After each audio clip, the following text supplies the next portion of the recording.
Milk and honey are usually symbols of purity and life. But in ancient Persia, these sweet ingredients were twisted into a nightmare to create the most painful death imaginable for enemies. Imagine being trapped between two wooden boats with only your head exposed.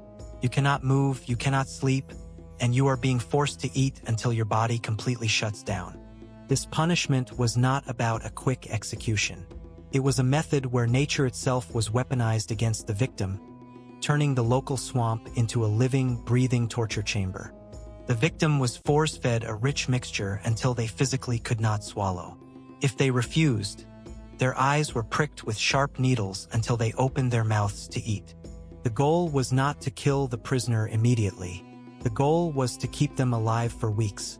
One soldier, named Mithridates, survived inside this rotting trap for 17 long days. The sweetness of the honey on the skin acted as a beacon. It called out to every insect, wasp, and vermin in the wild, turning the human body into a feast. This was reserved for those who insulted the king. It was called the boats, or Scaphism. It remains the most biologically horrific way a human being has ever been destroyed. But the external horror was nothing compared to what happened inside the boats. The excessive milk caused severe digestive failure, trapping the victim in a pool of their own toxic waste. Thousands of years later, historians still debate if this cruelty was actually real. But the detailed records from Plutarch suggest that this nightmare was not a myth, but a terrifying reality. Prepare yourself. We are about to uncover the step-by-step process of the milk and honey death. This is the story of how the human body can be turned against itself. To understand this horror, we must travel back to 401 BC. The Persian Empire was torn apart by a civil war between two brothers, King Artaxerxes and his challenger, Cyrus the Younger. It was a brutal conflict for the throne, where loyalty was fragile and betrayal meant death. In the chaos of battle, a young soldier named Mithridates made a fatal mistake. He killed Cyrus, the king's brother. Initially, Mithridates was rewarded for eliminating the enemy. He was given robes and jewelry, but later, in a drunken stupor at a royal banquet, he boasted loudly that he alone killed Cyrus, stealing the glory from King Artaxerxes. The king, humiliated by this soldier's arrogance, decided that a simple beheading was too merciful. He wanted to make an example of what happens when you disrespect the crown. The king ordered the scaphe. This involved taking two hollowed-out wooden troughs or boats, perfectly fitted to the victim's size. The condemned man was laid on his back inside the first boat. His arms and legs were pulled through notches cut into the wood, leaving his limbs and head dangling outside. The second boat was placed on top and sealed tight. Mithridates was now wearing a wooden coffin. Once the victim was immobilized, the feeding began. The executioners mixed a heavy, sickeningly sweet slurry of milk and honey.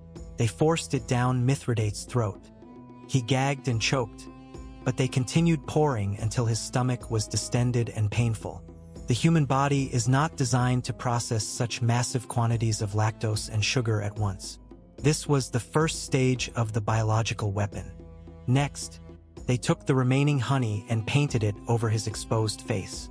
They coated his eyelids, his ears, his lips, and his nostrils. They made sure every inch of exposed skin was sticky and sweet. Then, they carried the boats out to a stagnant pond, directly under the blazing sun. They positioned him so the sun would shine directly into his eyes, blinding him and baking the honey. Silence fell over the pond. At first, it was just uncomfortable, but soon the first guests arrived. A single fly, attracted by the scent of sugar, landed on his cheek.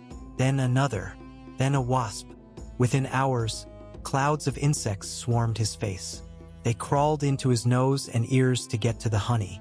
Bound by the wood, Mithridates could not swat them away. He could only scream. While the insects attacked from the outside, the milk and honey were destroying him from the inside. The massive intake of dairy caused violent, uncontrollable diarrhea. Since he was trapped inside the sealed boats, he had no choice but to relieve himself right where he lay. The excrement began to fill the hollow space of the boat, pooling around his back and legs. The smell became unbearable. The stench of rotting waste mixed with sweet honey created a powerful lure. It didn't just attract flies. It attracted vermin. Rats and larger insects sensed the decay. They began to investigate the gap between the two boats. The wooden shell, which was supposed to be his prison, was now becoming a buffet for the swamp's ecosystem. The horror was shifting from torture to active consumption. Day turned to night, but relief did not come. As the temperature dropped, the sticky honey hardened on his skin, trapping the dirt and insects against his pores. The cold night air brought stinging bugs. Mithridates lay in a pool of his own filth, his skin beginning to soften and rot from the constant moisture. He prayed for death, but the executioners had strict orders to keep him alive. Every morning, the guards returned.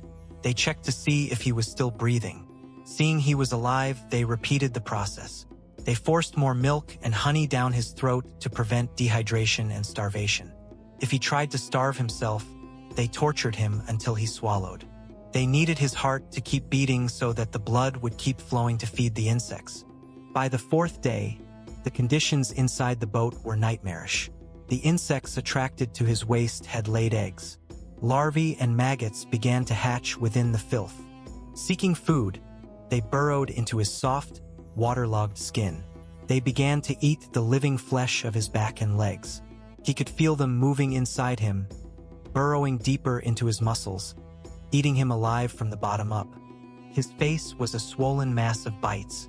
His eyes were nearly shut from the inflammation. He was delirious from heat stroke and septic shock. Yet, the high-calorie diet of milk and honey kept his metabolism running. It provided just enough energy for his body to register the pain. It was a perfect paradox.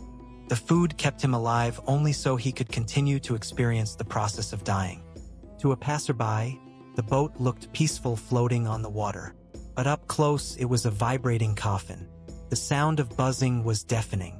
The smell was a mix of sweet honey and putrid death. Mithridates was slowly merging with the swamp. His mind shattered under the psychological strain. He was no longer a soldier. He was merely a host for thousands of parasites. 1 week passed, then 2. It seems impossible that a human could survive this, but historical records insist he did. The human body is terrifyingly resilient. Even as gangrene set in and his limbs turned black, his vital organs functioned. The guards continued the feeding ritual. It became a daily routine of horror, checking on the man who was slowly dissolving into the wooden boat. Back in the palace, King Artaxerxes lived in luxury, likely forgetting the man suffering on the pond. This punishment wasn't just about pain, it was about dominance. It was a message to anyone who dared to question the king's narrative. The boat symbolized that the king controlled not just life and death, but nature itself. He could command the insects to do his evil bidding.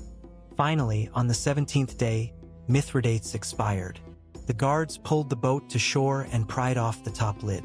What they saw inside traumatized even the hardened soldiers. Mithridates' flesh had been largely consumed. The swarm of creatures revealed a hollowed-out cavity where his legs used to be. The insects had eaten their way into his torso, yet he had lived through almost all of it. This method of execution, Scaphism, comes from the Greek word scaph, meaning scooped out. Perfectly describes the result. The victim is scooped out by nature. It represents the ultimate violation of the body. Usually, decomposition happens after death. In Scaphism, decomposition happens during life. The victim becomes a corpse before they actually die, witnessing their own decay in real time. If you can handle the truth, subscribe now. Some modern historians argue that Plutarch, who wrote this account centuries later, might have exaggerated the details to make the Persians look barbaric. However, we know that ancient civilizations were incredibly creative with torture. Whether it lasted 17 days or 7, the biological mechanics of the milk and honey death are scientifically plausible. The combination of sepsis, dehydration, and exposure creates a perfect storm of suffering.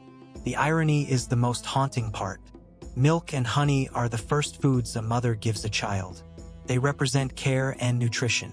To twist these substances into tools of torture shows a deep psychological malice. It turns the act of feeding an act of love into an act of violence.